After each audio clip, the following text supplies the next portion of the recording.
Hey guys, welcome back to the Hustlin' Horsepower YouTube channel. I appreciate everyone that likes and subscribes to the channel. Everyone that's talking about the straight gangster up on the live feed and stuff like that, and Lady Gangster 8 months pregnant out there backing us up and going around. So I guess that's a little bit of a spoiler alert. This video is going to be basically a little bit of a recap of this past weekend at Terror at the Ville. We got a couple other videos in there going on and a couple little things about that little guy that we built, and I did some changes to the front suspension. Lady Gangster is going to be working on those videos.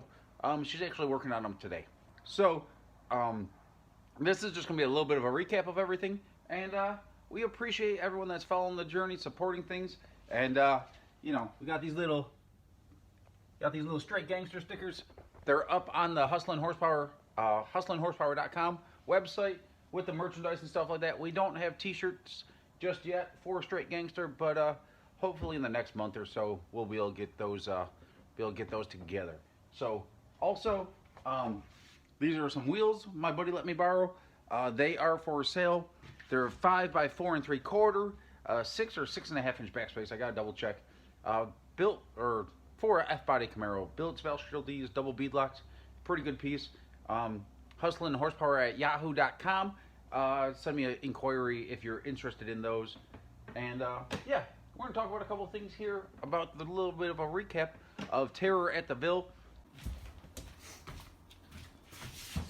So guys, like I said, it was a little bit of a spoiler alert. We did pretty well at Terror at the Ville. Car was running pretty good.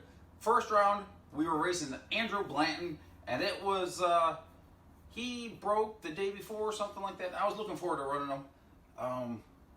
He's got a pretty good car, and he's talked some crap on us in the past. So I think we got a pretty good car, and I would like to run him. So yeah, worst of worst, you jump in the second chance race, but we made a pretty good pass first pair. Or sorry, not first pair, our first round out. We were 17th pair. And then I put the same tune-up down the right lane in second round, and it did the exact same thing. Slightly faster in the 60 foot, but basically ran the same ET. And I was like, okay. Now guys, in this situation where you have a buy first round, whether it's a broke buy or a competition buy, at a place that you've never been with the car, it's not nearly as beneficial as a normal buy. And the reason I say that is you still got to have your baseline, okay? You still got to be able to know how big of a step you could first take, okay? You don't know how, you can't really swing for it, because if you swing for it and you miss, you got nothing to stand on, okay? I don't know how to explain this in any other way, but when you're racing, if you have a buy second round, you can always revert back to your first round tune-up or go somewhere between your first and second round tune-up to be able to find your area for third round if you were able to get lucky and get past second round by taking a little bit of swing at it, or if you had a buy second round. So, in doing so, I literally basically ran my same tune-up that I used first round in a lot of different areas, because now we've only had the car together 8 weeks, but it's the last couple of events that we've run, it's a fairly quick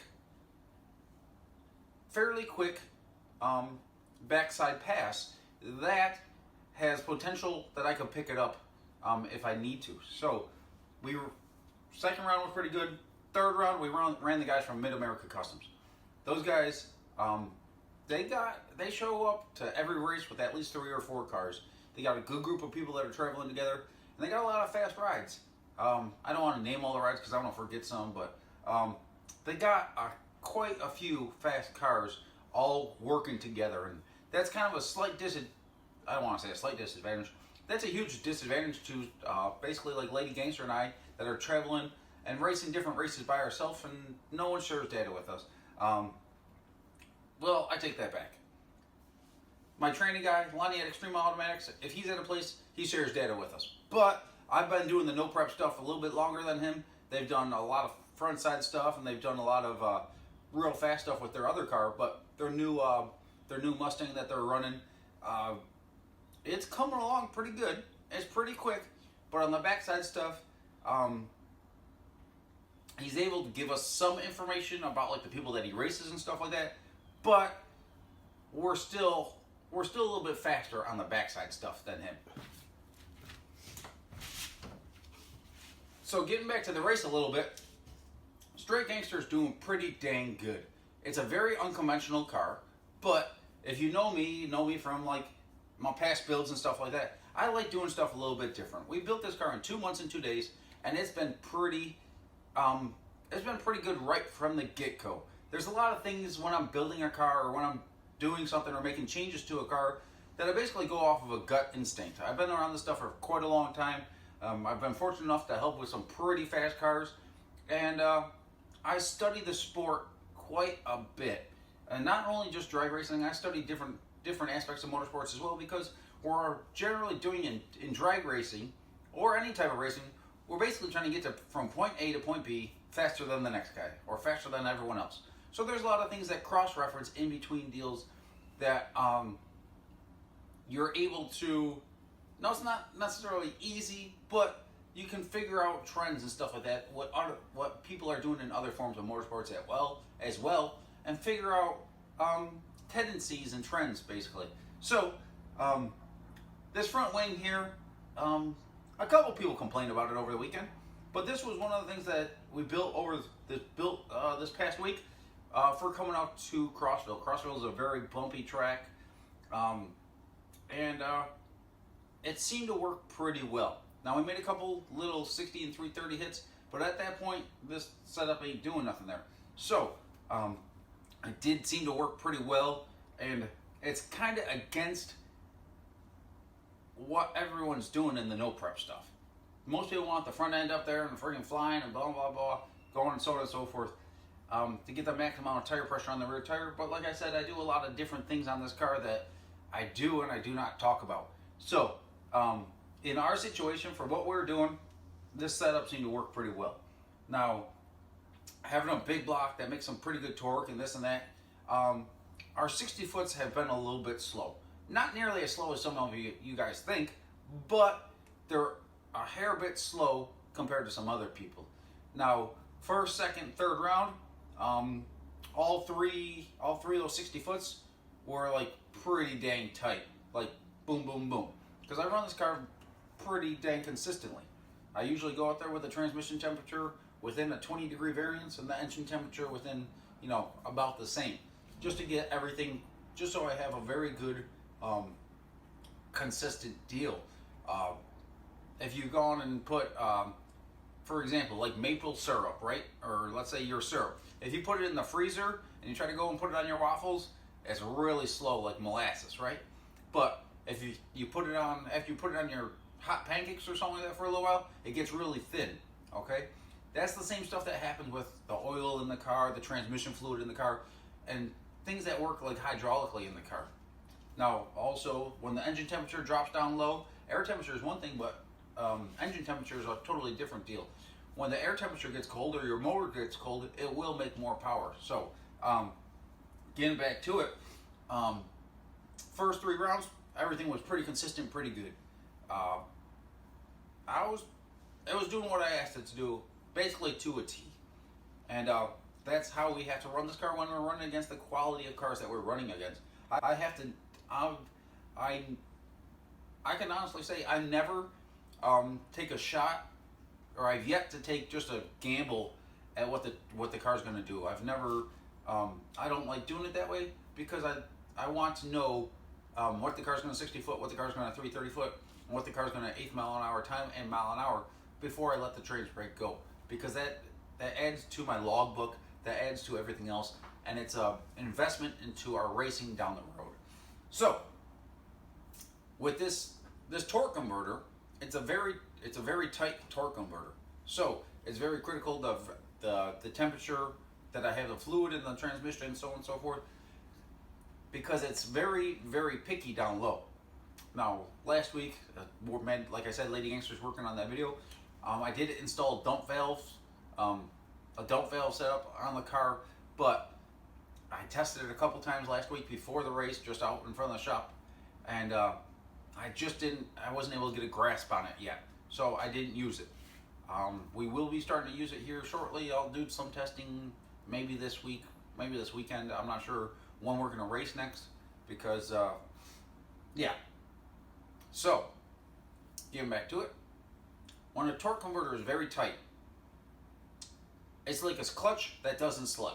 So as soon as you upset the tire, it's going to start knocking the tire off. And essentially that's what happened when going into fourth round. So fourth round, we were supposed to be third pair, and you can't switch the run order in this stuff. It is very critical, and if something happened, like we were third pair, if second pair crashes and we're stuck in the lanes for 20 minutes or a half hour, that is one thing. That's just the luck of the draw. In this situation, we were third pair, we were up there in the lanes, our competitor wasn't there. They run fourth pair in front of third pair. That sucks. As soon as they start up the cars and go into the burnout box, I went up there to be like, hey guys, like, what the hell's going on here? This is not how this is supposed to be. We're third pair, they're fourth pair. They started their burnout, and I had to go back to the car because they already started their run. I was told to go back to the car because, not necessarily told back to go back to the car, but they basically said it is what it is. And that's kind of crappy. It just is. It just is. Especially when we're running for $20,000. That's a lot of freaking money.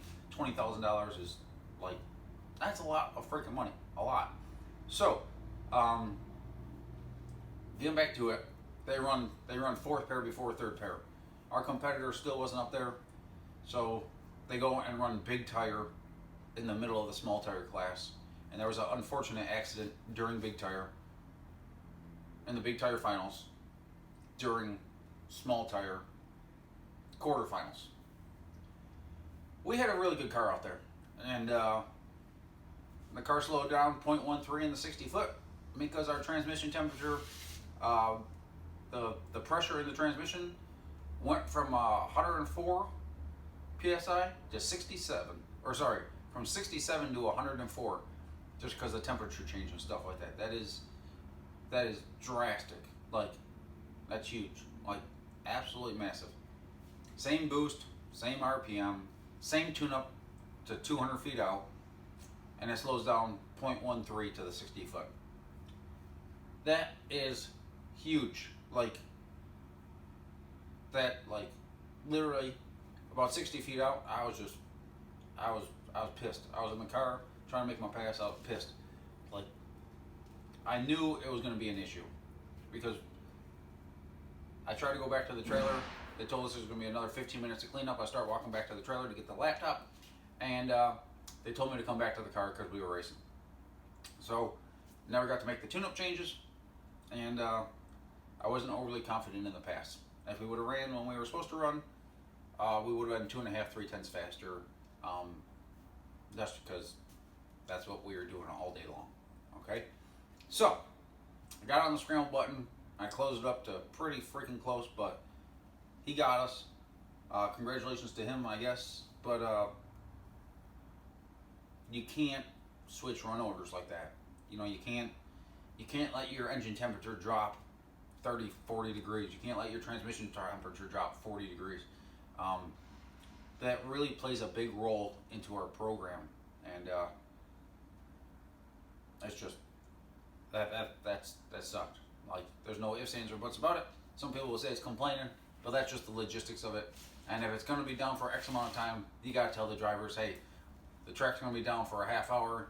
If you want to go back to your pit spot, put the heat back in your car, and so on and so forth. That's what we should be able to do. But it didn't go that way, and we lost fourth round. Schoolboy up in Chicago, he had a pretty fast car, and we had a pretty fast car. There were several other really fast cars in small tire, but I feel Straight Gangster and Schoolboy were probably the two fastest cars out there on small tire in the main race. There's a couple guys in the second chance race that were really figuring out and were making some killer passes that just either had an unlucky draw first round or missed a tune-up first round. So, yeah. Well, that's that. What else? I'll see what else we could talk about.